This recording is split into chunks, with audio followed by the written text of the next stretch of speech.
नमस्कार साथियों, स्वागत है आज के इस नए वीडियो में। दोस्तों देखिए, एसएससी सीएचएसएल का आपका एग्ज़ाम है 15 अक्टूबर का, फर्स्ट शिफ्ट का, वो समाप्त हो चुका है। उम्मीद करता हूँ सभी दोस्तों का एग्ज़ाम बहुत ही अच्छा हुआ होगा।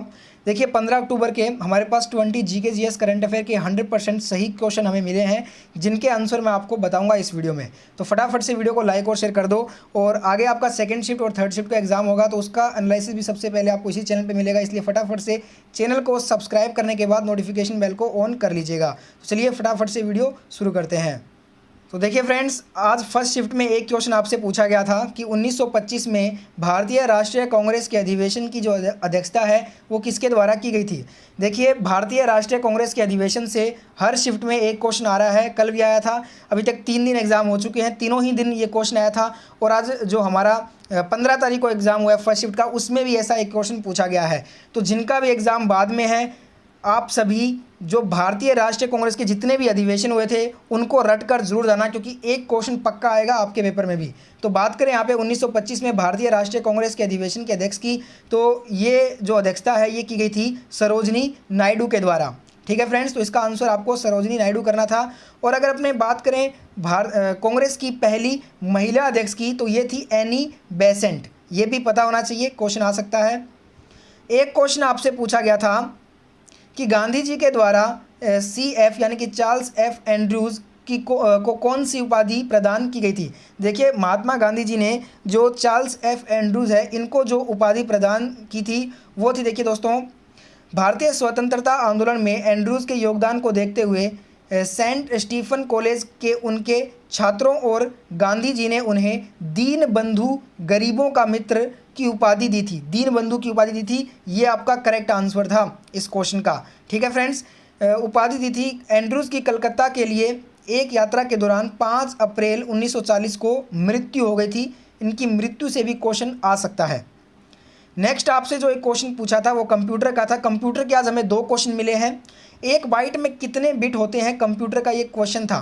तो इसका आंसर आपको करना था, वेरी इजी क्वेश्चन, एक बाइट में 8 बिट होते हैं। ठीक है दोस्तों।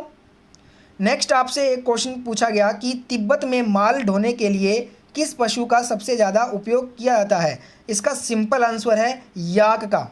ठीक है, इसको थोड़ा डिटेल में मैं आपको बता देता हूँ। चमरी गाय या फिर याक, वैज्ञानिक नाम इसका आप देख सकते हैं, इसका वैज्ञानिक नाम भी पूछा जा सकता है। यह एक क्या है, पशु है जो कि तिब्बत के ठंडे तथा वीरान पठार, नेपाल और भारत के उत्तरी क्षेत्रों में पाया जाता है। यह काला, भूरा, सफ़ेद या धब्बेदार रंग का होता है। इसका शरीर घने, लंबे और खुरदरे बालों से ढका हुआ होता है। इसे कुछ लोग तिब्बत का बैल भी कहते हैं। ठीक है, इसे चंवरी या सुरा गाय भी कहते हैं। इसके ये इतने नाम होते हैं। आगे क्वेश्चन पूछा जा सकता है, इसका आंसर याक था। ठीक है फ्रेंड्स, एक क्वेश्चन आपसे, ये देखिए इसकी इमेज भी आप देख लीजिए। एक क्वेश्चन आपसे पूछा गया कि भारत की मौद्रिक नीति किसके द्वारा की जाती है। देखिए, भारत की जो मौद्रिक नीति लागू की जाती है ये आप सभी को मालूम होगा, reserve bank of India RBI के द्वारा ये जो है ना लागू की होती है। नेक्स्ट आपसे क्वेश्चन, देखिए उससे पहले आप ध्यान रखिए कि RBI की स्थापना 1 अप्रैल 1935 को हुई थी। जिसका मुख्यालय कहाँ पे है, मुंबई में स्थित है। और वर्तमान में चेयरमैन कौन है RBI के, शक्तिकांत दास हैं। एक क्वेश्चन आया कि भेड़ और बकरियों को बचाने हेतु कौन सी वैक्सीन लगाई जाती है। दोस्तों, भेड़ और बकरियों को बचाने हेतु जो वैक्सीन उपयोग में लाते हैं अपने, वो वैक्सीन देखिए होती है PPR वैक्सीन इसको बोलते हैं। तो PPR वैक्सीन वाला अगर ऑप्शन था तो उसको आपको टिक करना था इस क्वेश्चन में। एक क्वेश्चन आया कि भारत के राष्ट्रपति अपना त्यागपत्र किसे सौंपते हैं। इसमें आपको सही कथन वाला बताना था। तो देखिए, इसका आंसर मैं आपको डायरेक्ट बता देता हूं। जो भारत का राष्ट्रपति है ये अपना त्यागपत्र जो है ना उपराष्ट्रपति को सौंपते हैं। तो उपराष्ट्रपति वाला ऑप्शन आपको टिक करना था।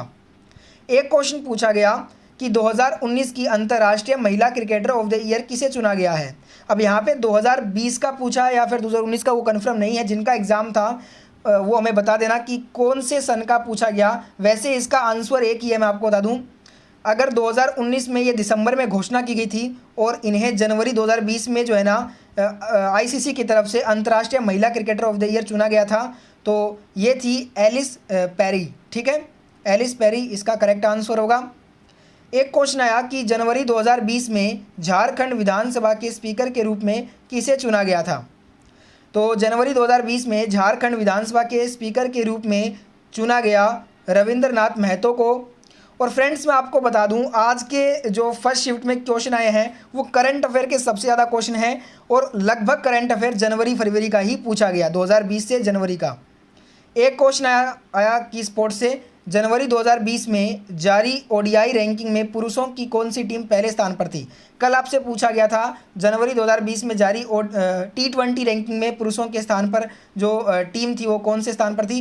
तो और आज आपसे ओडीआई रैंकिंग पूछी गई, तो ओडीआई रैंकिंग में कौन थी जनवरी 2020 में, इंग्लैंड थी।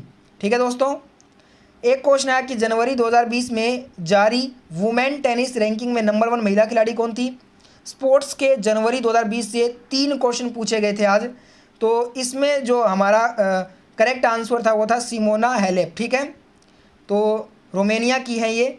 इनको जनवरी 2020 में जारी वुमेन टेनिस रैंकिंग में नंबर 1 महिला खिलाड़ी इस टाइम यही थी। ठीक है दोस्तों।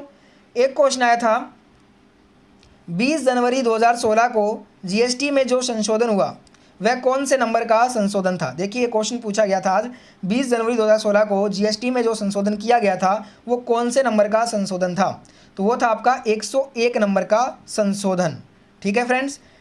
एक क्वेश्चन पूछा गया कि गोल्डन ग्लोब अवार्ड 2020 में best performance by an actor in motion picture drama का जो अवार्ड है ये किसे मिला है। ठीक है, तो ये मिला है इनको, ध्यान रखिएगा। और ऐसा एक और क्वेश्चन शायद पूछा गया था कि golden globe best film award किसे मिला। तो आप कमेंट करके बताइए दोस्तों, जिनका भी फर्स्ट शिफ्ट में एग्ज़ाम था, कि गोल्डन ग्लोब से अवार्ड से बेस्ट एक्टर का पूछा है या फिर बेस्ट फिल्म का। ठीक है फ्रेंड्स। एक क्वेश्चन आया था कि बलुई मिट्टी किस फसल के लिए सबसे अधिक लाभकारी होती है। कल आपसे रबी और खरीफ की फसल से क्वेश्चन पूछा गया और आज आपसे बलुई मिट्टी से क्वेश्चन पूछा गया है। तो बलुई मिट्टी आलू और मूंगफली के लिए ही बेहतर है, जिससे आलू और मूंगफली का साइज बड़ा यानी ग्रोथ अच्छी होती है। साथ ही अगर फसल के बीच में बरसात हो जाए तो बलुई मिट्टी पानी अधिक सोखती है। ठीक है, जिससे फसल कम खराब होती है। इसलिए जो बलुई मिट्टी है ये आलू और मूंगफली जैसी फसलों के लिए अधिक लाभकारी होती है। एक क्वेश्चन था कि महिला सखी योजना किससे संबंधित है, यह प्रश्न पूछा गया आज फर्स्ट शिफ्ट में। तो इस क्वेश्चन का जो आपको आंसर देना था वो स्वास्थ्य देना था, स्वास्थ्य से संबंधित है महिला सखी योजना। ठीक है दोस्तों। एक क्वेश्चन आया कि दसकठिया संगीत किस राज्य का है। अब ये क्वेश्चन आप मेरे को बताइए कि ये क्वेश्चन फर्स्ट शिफ्ट में पूछा गया है या नहीं। ठीक है फ्रेंड्स। अगर इसका आंसर मैं आपको बताऊं तो दसकठिया जो संगीत है ये आपका उड़ीसा राज्य का एक संगीत है। एक क्वेश्चन था कि नीम शीशम सोल वृक्ष किस प्रकार के वनों के उदाहरण हैं। नीम शीशम सोल वृक्षों की बात करें तो ये आपके उष्णकटिबंधीय वनों के उदाहरण हैं। ठीक है दोस्तों।